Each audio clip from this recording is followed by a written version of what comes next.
When I walked through the front door that afternoon, I still smelled the antiseptic from the hospital clinging to my clothes.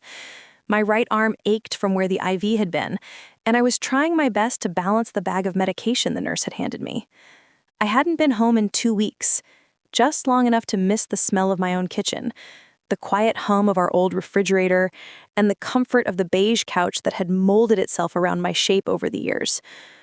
But when I stepped into the living room, I froze. There was a woman sitting on my couch. Not just sitting, lounging, as if she'd been there for days. Her feet were tucked under a blanket I'd crocheted myself last winter, the one I used when I had fever nights. Her hair was neatly curled, her nails painted a shiny red that caught the afternoon light. She turned to look at me like she'd been expecting me all along. "Oh, you must be her," she said, smiling, as if we were about to share tea instead of shock. "Her?" I repeated, still standing by the door. My legs wobbled under the weight of confusion. "Who are you?" She stood up, setting her tea mug, my mug, on the coffee table. "I'm Claire," she said easily. "Your husband's friend. He told me you'd be coming home today." My husband. Her tone was soft, almost tender when she said it, but it didn't sit right with me. From the kitchen, I could hear faint humming, James's deep baritone. He was cooking. Normally, that would have been comforting, but at that moment, it sent a strange chill up my spine. Before I could ask another question, he appeared in the doorway, wiping his hands on a towel. "Oh, you're home. Honey, this is Claire. She's been helping out while you were recovering." Helping out. Claire gave me another smile, this time smaller, more reserved, as if she knew something I didn't. That night, I couldn't sleep. The house didn't feel like my home anymore. There were new flowers in the vase, white lilies instead of my favorite sunflowers. My pillow smelled like lavender and someone else's perfume. Even the way the curtains were tied felt unfamiliar. I told myself it was the medication, that I was just tired. James probably hired someone to help while I was in the hospital. Maybe she'd overstayed. Maybe it was nothing. But as I lay in that bed, my body aching from stitches and bruises, I couldn't ignore the faint sound of laughter coming from the living room. Her laughter. And James's voice, low and warm, the way it used to be when we were newlyweds. Before the surgery, our life was simple. I taught art at the community center 3 times a week. James worked at a local auto shop. We didn't have children, something we both quietly accepted over time. But we had each other, and for years that was enough. We had married young. He used to call me his calm, said I balanced his restless energy. I'd cook dinner while he fixed up old radios or tinkered with the motorcycle he swore he'd finish one day. We weren't rich, but our home was full of laughter, of Sunday breakfasts, of quiet companionship. Then the illness came. It started with fatigue, simple things like forgetting to lock the door or losing my appetite. The doctor said it was gallstones at first, then it became something more serious. Surgery was scheduled quickly, and James promised to take care of everything. "I'll be right here," he'd said, holding my hand before they wheeled me in. "When you wake up, I'll be here." And he was for a few days. Then the nurses told me he'd had to leave town for work stuff. It stung, but I tried to be understanding. I'd always trusted him. So when I came home and found another woman living in my house, I told myself there had to be a reason. The next morning, Claire was in the kitchen, wearing one of my aprons. "Morning," she chirped, cracking eggs into a bowl. "I made breakfast for you both. You need to keep your strength up." James sat at the table, scrolling through his phone, looking up only briefly to say, "You should rest. Claire's been a blessing." I studied her as she moved. She knew where everything was. The utensils, the plates, even the sugar jar I kept tucked behind the flour. That wasn't the behavior of a visitor. "Claire," I asked carefully, "how long have you been here?" She looked up, tilting her head slightly. "Oh, since right after your surgery. I wanted to make sure the house didn't feel empty for James. You know how he gets." James chuckled under his breath, as if the idea of needing company while his wife was under anesthesia was perfectly normal. I nodded slowly, forcing a smile. That's kind of you. She reached across the counter, brushing my hand lightly as she handed me a glass of juice. Her fingers were cold, her nails clicking softly against the glass. She said, "Anything for family." Family. The word stuck to me like a thorn. That afternoon, when James went to the garage, I wandered through the house. It wasn't snooping, not exactly. I was trying to ground myself, to see if I could still recognize the place I'd left behind. But what I found unsettled me even more. In our bedroom closet, half of my clothes were missing. The drawers had been rearranged. On the dresser sat a framed photo I'd never seen before. James and Claire, both smiling at a beach I didn't recognize. He had his arm around her waist. Her head rested against his shoulder. I stood there for a long time, the edges of the photo trembling in my hands. Then I heard her voice behind me. "That was from last summer," she said softly. "He told me you were away visiting your sister." I turned slowly, my throat tightening. "Last summer?" I repeated. "I was in the hospital that week. Remember?" She hesitated, then smiled again. Smaller this time. Brittle. "He said you didn't like beaches." That night, I didn't sleep again. I lay awake staring at the ceiling, my chest burning with something between anger and fear. The man who once held my hand through sickness had taken beach photos with another woman, and somehow that woman now lived under my roof? Something was terribly, terribly wrong. The next morning, I told James I wanted to go through some of the mail that had piled up. He brushed it off quickly. Yeah, I already handled all that. But when he left for work, I searched anyway. Among the utility bills and grocery coupons was a thick, official-looking envelope. My name wasn't on it. His was. The return address read County Records Office. Inside, there was a marriage certificate. James Bennett and Claire McMillan. Date?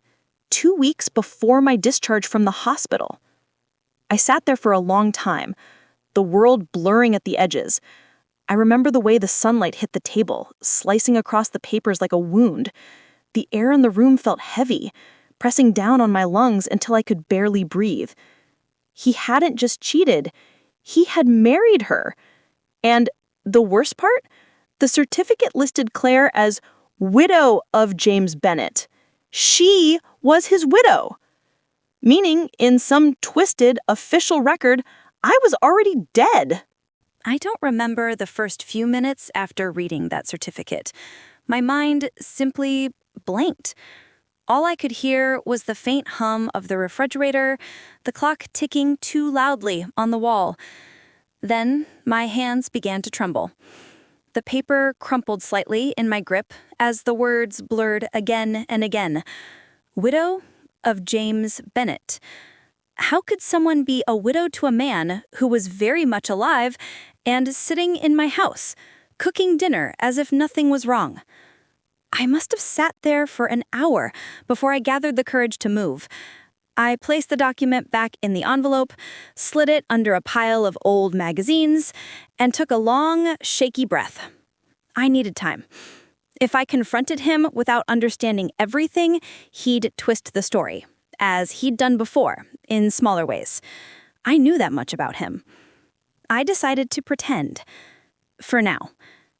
When James came home that evening, he greeted me with his usual practiced charm.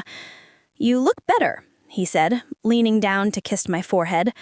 The scent of motor oil and cologne hit me, familiar, comforting once, now nauseating. "Thanks to Claire," I said, forcing a smile. "She's been such a help." His eyes flickered, just a second too long. "Yeah," he said, clearing his throat. "She's, something, isn't she?" Something. That was one word for it. That night, I offered to wash the dishes after dinner and waited until they both went to bed. My heart pounded as I tiptoed to the living room where Claire's bag rested near the couch. It was a sleek leather purse, the kind that screamed money, and I knew James couldn't afford that, not with our savings still drained from my surgery. Inside, among lipsticks and receipts, I found a small black phone. Old model, probably a backup. When I powered it on, there was no password, only a screen full of text messages. The first one was from James.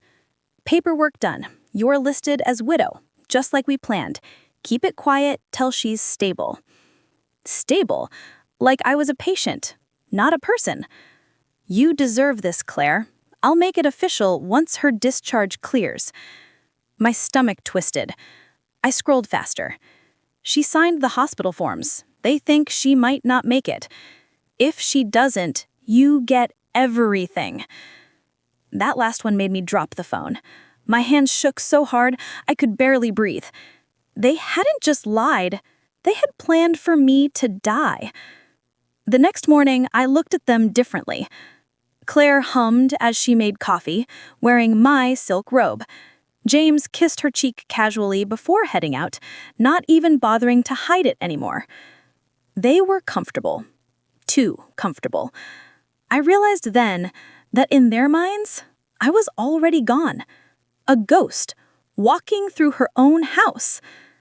So I played the part. I smiled. I thanked her for breakfast. I let James believe his little charade was working. But every smile hit a storm. That day, when they both left to pick up groceries, I called my sister, Marie. We hadn't spoken much during my hospital stay. James said she was too emotional, and he'd conveniently filtered my calls. When her voice came through the line, I almost cried. "Marie, it's me." There was a pause, then a shaky laugh. "You're alive? What do you mean?" She sighed, voice trembling. "James called me weeks ago. He said you didn't make it through the surgery. We even held a small memorial." "A memorial?" "Yes. He said he'd handle everything quietly. That you wanted it that way. Then, not even 2 weeks later, I saw pictures online. Him and some woman at a restaurant. I thought, maybe he was trying to cope?" The room spun. "Marie," I whispered, "I have to go. But I'll call you tonight. Don't say anything to anyone, please." When I hung up, I felt a strange calm wash over me, the kind that comes after shock, when fear hardens into purpose. Over the next few days, I started collecting proof, quietly. I photographed the marriage certificate, the text messages, and even a few moments when they forgot I was in the room. Him brushing her hair aside, her whispering, "our bedroom," when she thought I couldn't hear. Every night when they went out, I sent everything to my sister. "Just in case," I texted. "If something happens to me, you'll know why." Marie replied with one word. "Understood." Meanwhile, James began acting strangely cautious. He'd check the mail before I could. He started locking his office drawer. And sometimes, when he looked at me, there was a flicker of guilt or fear. But Claire, she was bold, almost taunting. One afternoon, while folding laundry, she said, "You know, he really tried to hold on to your memory. It's sweet, in a tragic way." I froze mid-fold. "What do you mean?" She smiled faintly. "Before we got married, he said he'd always love you, that he had to move on, though. Life doesn't wait forever." Her tone was pitying, like I was an old photograph she was kindly setting aside. I wanted to scream, but I didn't. I simply nodded and kept folding. "Life doesn't wait forever," I repeated under my breath. "You're right." That night, I made my plan. The next morning, I told them my doctor wanted to see me for a checkup. I dressed neatly, smiled, and left, just as they expected. But instead of the hospital, I went straight to the county clerk's office. When I handed over the marriage certificate copy, the clerk frowned. "This was filed under a death certificate. Are you saying that's false?" "Yes," I said, steadying my voice. "Very false." He looked at me for a long time, then called over a supervisor. Within an hour, 2 officials were verifying my ID, my discharge papers, my signature on medical forms, all real, all alive. One of them muttered, "This is fraud. If what you're saying is true, your husband falsified a death report. To remarry, that's serious." I left the office with a document confirming my legal identity and a quiet sense of power returning to my spine. That evening, when I walked back into the house, the atmosphere felt thicker, heavier. They were in the living room, whispering. Claire looked up first, eyes narrowing.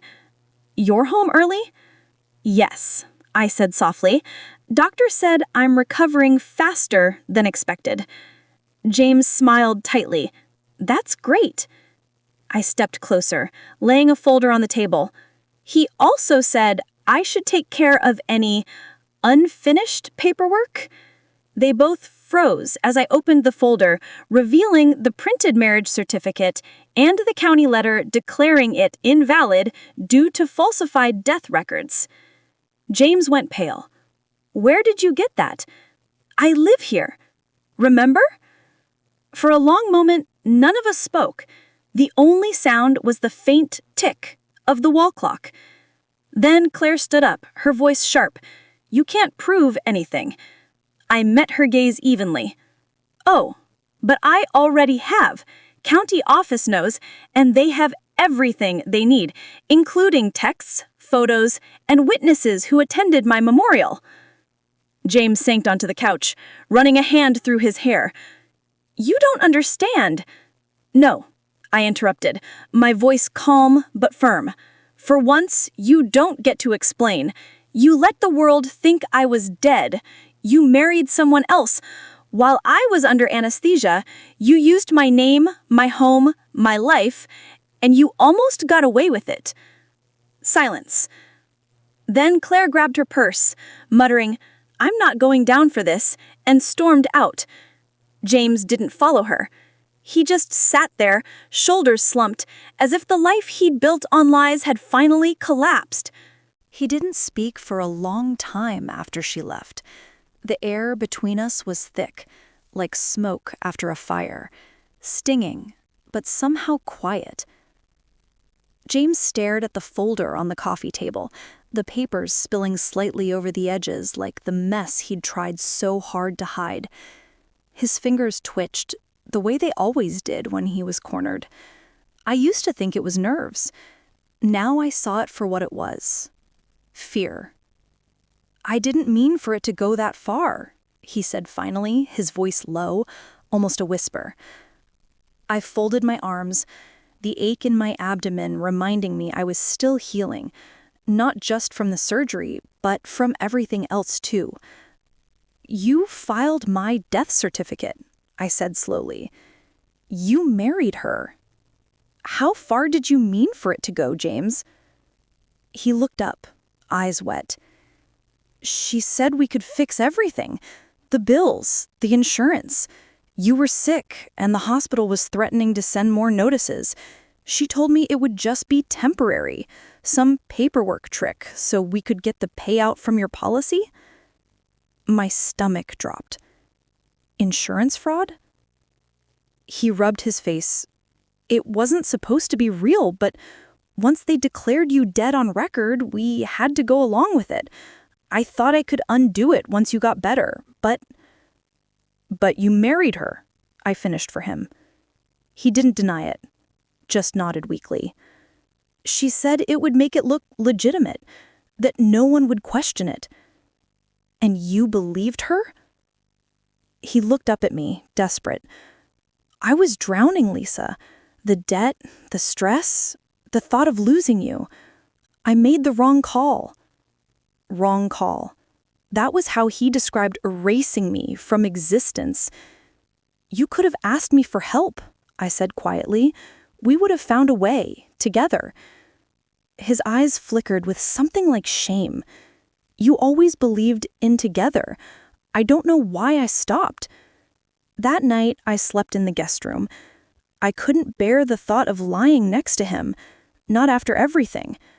Every time I closed my eyes, I saw that photo of them at the beach, her head on his shoulder, my husband's smile like a stranger's. The next morning, I woke to the sound of drawers opening and closing. When I stepped out into the hallway, James was packing a suitcase. "I'll go," he said quietly, not meeting my eyes. "I'll talk to the police before they come to you. Maybe if I cooperate?" "I don't care what you do," I interrupted, voice flat. "Just go." He hesitated, as if expecting me to stop him, but I didn't. When the door closed behind him, I sat on the floor and cried, not for the man he'd become, but for the years I'd lost to someone who'd been capable of this. A week later, 2 detectives visited. They asked questions gently, as if afraid I might break. I handed them everything: the texts, the photos, the marriage certificate. One of them, a woman with kind eyes, said softly, "You are very brave, Mrs. Bennet." "Brave," I repeated, almost laughing. "I don't feel brave, I just feel tired." She smiled knowingly. "Sometimes surviving is the bravest thing we can do." James was arrested a few days later. So was Claire. The news spread quickly through our small town. Whispers followed me everywhere I went. People stared at me in the grocery store, unsure whether to say, "I'm sorry," or "I can't believe it." I stopped going out much. The house was too quiet now, stripped of both lies and laughter. It took months for the court process to move forward. During that time, I started painting again. At first, just small things, landscapes, flowers, the quiet moments of the house that had once suffocated me. Then one night, I found myself painting something darker. 2 figures standing by the sea, one fading into the mist, while the other watched from shore. When I finished, I sat there for hours staring at it. That was us. That was what had happened. James had already disappeared long before he filed that paper. I was just the last one to realize it. The trial came that spring. The courtroom smelled faintly of dust and coffee. I sat quietly, my hands folded in my lap, while the prosecutor laid everything bare: forged signatures, falsified documents, insurance fraud. When they read aloud the part about the memorial service, I saw a few jurors glance toward me, their faces softening. James didn't look at me once. Claire, though, she did. Her expression was unreadable, almost apologetic. When the verdict came, guilty on all counts, she turned her face away as they let her out. Afterwards, the prosecutor offered me a ride home, but I declined. I wanted to walk. It was early evening, the air warm, the sky bruised pink and orange. For the first time in a long while, I felt free. Not happy, not yet, but free.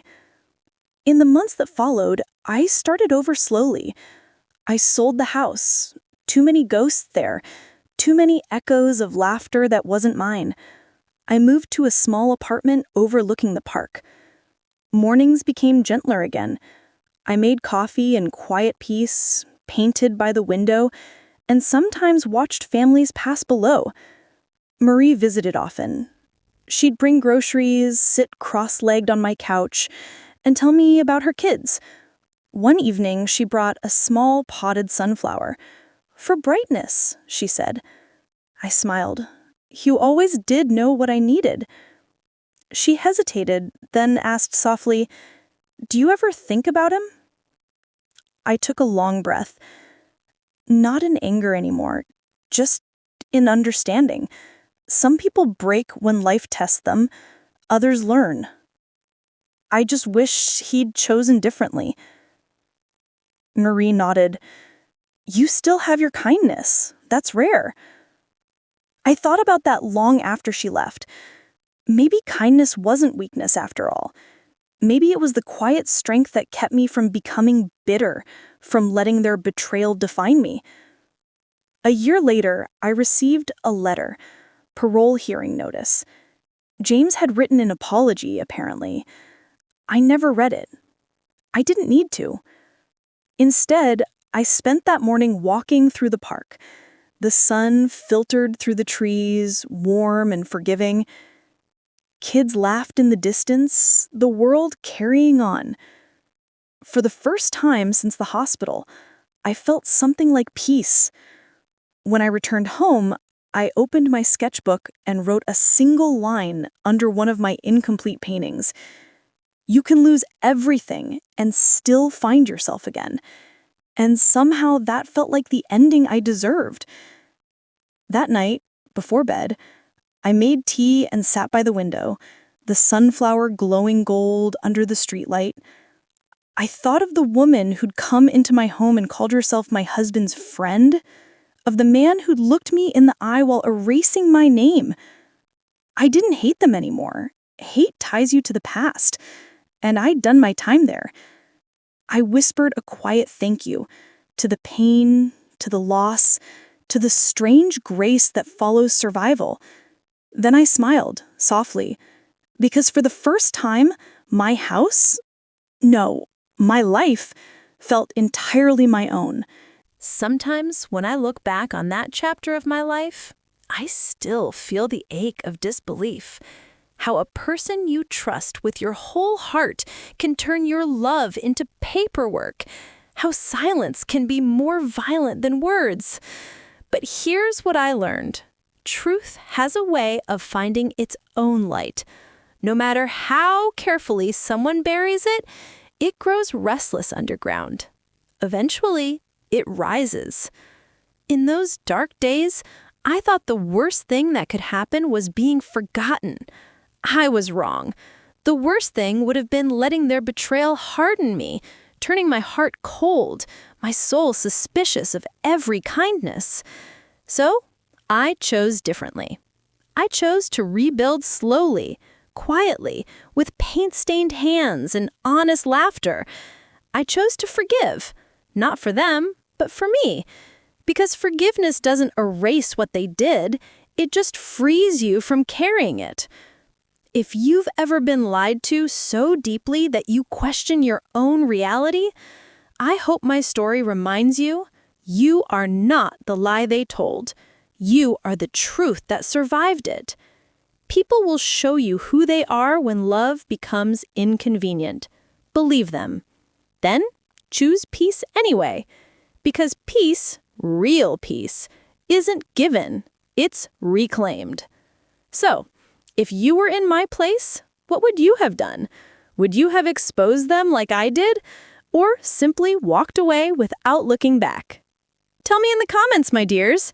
And if you're still healing from a wound you didn't deserve, take your time. One day, you'll wake up and realize you're finally free. Thank you for listening. This was my story. If you'd like to hear more stories like this one, don't forget to subscribe. And stay kind to yourself.